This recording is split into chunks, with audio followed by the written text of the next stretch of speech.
Assalomu alaykum, hurmatli yurtdoshlar. Men Azizbek Mahmudov, Buxoro shahridagi Jobor mahalla fuqarolar yig'ini raisiman. Mahallamizda hozirgi kunda 6076 ta aholi mavjud, yashab kelmoqda. Mahallamizda 3 ta maktabgacha ta'lim muassasasi, bir dona maktab, bir dona oilaviy poliklinika mavjud. Muhtaram prezidentimizning tegishli farmonlari bilan mahalla yettiligi tashkil qilgandan beri shu mahalla yettiligimiz bilan birga 6 ta ko'chamiz mavjud. 6 ta ko'chalarga ham xatlovlar o'tkazib, birma-bir xonadonlarga kirib, xonadonlarda asosan kambag'al oilalar, ajrim yoqasida kelgan oilalar, shularni ajratib, o'sha oilalarga birma-bir yordamlar berib boryapmiz.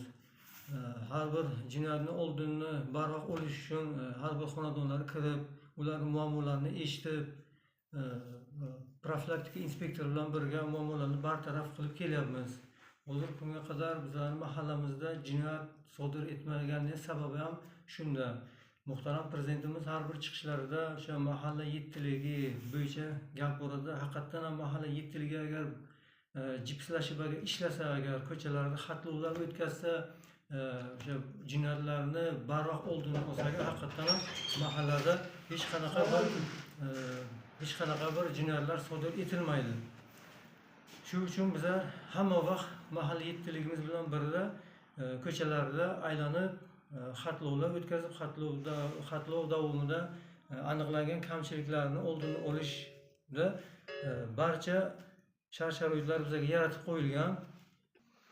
Hozirda kuz-qish mavsumiga tayyorgarlik qilish bo'yicha Buxoro viloyat hokimimiz, shahar hokimimiz har yig'ilishlarda aytadilar, o'sha kuz-qish mavsumini betalofat o'tkazish bo'yicha turli xil bizlarga yo'riqnomalar berib boryaptilar.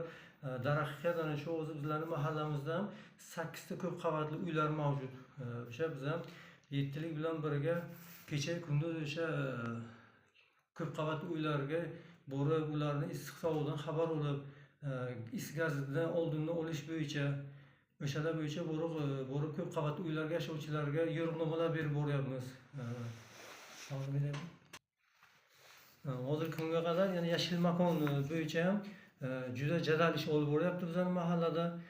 Yashil makon bo'yicha xonadonma-xonadon yurib, har kim o'sha xonadondagi gulzorlarga turli xil daraxtlar ekish bo'yicha hurmatli Botir Komilovich tomonidan bizga ajratib berilgan shunday turli xil nihollarni biz beryapmiz. Kambag'al oilalarga kimning ehtiyoji bo'lsa shu oilalarga beryapmiz, ekilyapti.